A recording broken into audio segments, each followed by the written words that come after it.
உப்ப நன்னா தேடுகோ. ஐயோ எல்லா ஜாமானும் இருக்கிறது, உப்ப காணமே. இப்ப நான் என்ன பண்ணுவேன்? முதலாளி, எனக்கு ஒரு டவுட். என்ன டவுட்? பாட்டி வடை சுட்ட கதையில காக்கா வடை தூக்கிட்டு போச்சே, அது வந்து உளுந்து வடையா பருப்பு வடையா?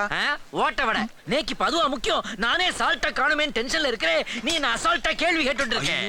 என்ன என்ன டிஸ்ப்ளே சால்ட் இருக்கே முதலாளி. லிஸ்ட்ல இருக்குடா, ஸ்டோர் ரூம்ல இல்லையே. ஐயோ இப்பவே மிட்நைட் தாண்டி விடுதே.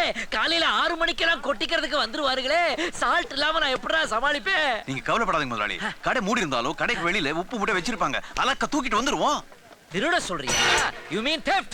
theft இல்ல முதலாளி, ஷிஃப்ட். அப்படினா அப்படியே மெதுவா தூக்கிட்டு வந்துடலாம். காலையில அண்ணாச்சிக்கு 10 ரூபாய் ஜாஸ்தி போட்டு கொடுத்துடலாம். நல்ல ஐடியாவா இருக்கே. வா போலாம். முதலாளி நான் வரல. ஏன்? பருப்பு ஊற வைக்கணும், அதிர்சத்துக்கு ஆட்டணும், தயிருக்கு வர ஊத்தணும், இன்னும் என்னென்னமோ.